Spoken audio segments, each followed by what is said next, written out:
भावी सीएम सुप्रिया सुले, अजीत पवार, जयंत पाटिल के बाद अब मुंबई में ये लगा पोस्टर। एनसीपी में क्या पक रहा है। मुंबई महाराष्ट्र में 2 विधानसभा सीटों के उपचुनाव के लिए 26 फरवरी को वोटिंग है। महाविकास अघाड़ी ने बीजेपी के खिलाफ पुणे के कस्बा के कांग्रेस और चिंचवड से एनसीपी उम्मीदवार को उतारा है। हालांकि चिंचवड में अघाड़ी की एकता को सेंध लगाते हुए ठाकरे गुट के बागी उम्मीदवार खड़े हो गए हैं। 2024 में विधानसभा का चुनाव होना है। इसी बीच मुंबई के एनसीपी ऑफिस के बाहर लगा एक पोस्टर चर्चा का विषय बन रहा है। पोस्टर में सुप्रिया सुले को भावी सीएम के तौर पर दिखाया गया है।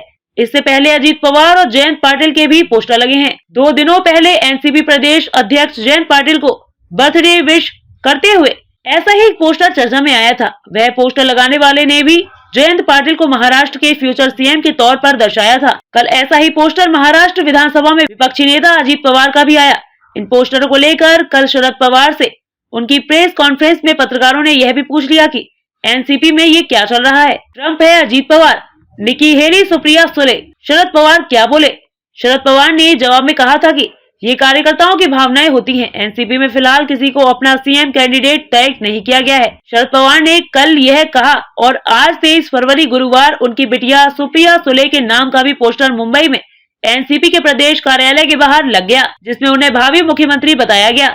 यानी एनसीपी के अंदर सुप्रिया सुले भावी सीएम के रेस में पिछड़ जाए, इसका ध्यान रखते हुए सुप्रिया सुले का यह पोस्टर जारी कर दिया गया। यह तो कुछ ऐसा हो रहा है जैसा अमेरिका के रिपब्लिकन पार्टी में हुआ है। वहां पार्टी के अंदर डोनाल्ड ट्रंप को चुनौती देने का ऐलान निकी हेली ने कर दिया है। इसी तरह अब यह भी समझ आ रहा है कि एनसीपी की ओर से सीएम पद के लिए सबसे मजबूत कंटेंडर समझे जाने वाले अजीत पवार को सुप्रिया सुले से चुनौती मिलने वाली है। एनसीपी में अंदरूनी टशन, जयंत पाटिल वर्सेस अजीत पवार के बीच सुले का नॉमिनेशन।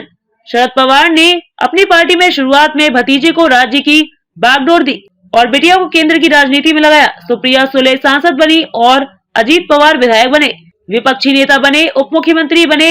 राजनीतिक गलियारे में चर्चाएं तो ये भी शुरू है कि शरद पवार जो लगाते तो कुछ मौके ऐसे आए थे कि वे सीएम बन सकते थे, लेकिन पवार ही उन्हें सीएम बनाना नहीं चाहते थे। इसलिए एनसीपी की गठबंधन वाली सरकारों में कभी कांग्रेस के लिए सीएम तो कभी शिवसेना के अजीत पवार को उप मुख्यमंत्री पद से ही संतोष करना पड़ा है। लेकिन कल जो अजीत पवार का पोस्टर लगा है उसमें उन्हें भावी सीएम दर्शाया गया।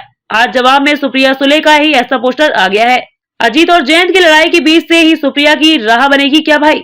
इन सब के पीछे जो कहानी है उसकी एक डोर कुछ साल पहले से जुड़ता है। शरद पवार पिछले कुछ सालों से यह बयान रह रहकर दोहराते हैं कि महाराष्ट्र का नेतृत्व किसी महिला के हाथ होना चाहिए। राजनीति के जानकार बताते हैं कि इसके लिए पवार हर संभव कोशिश करते हैं कि अजीत पवार को एक हद से ज्यादा पावरफुल न हो जाए।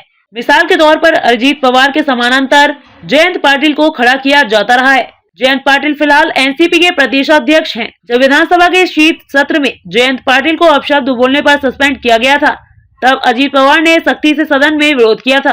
दूसरे दिन शरद पवार को उन्हें कॉल करके कहना पड़ा कि वे सदन में इसका जोरदार विरोध करें।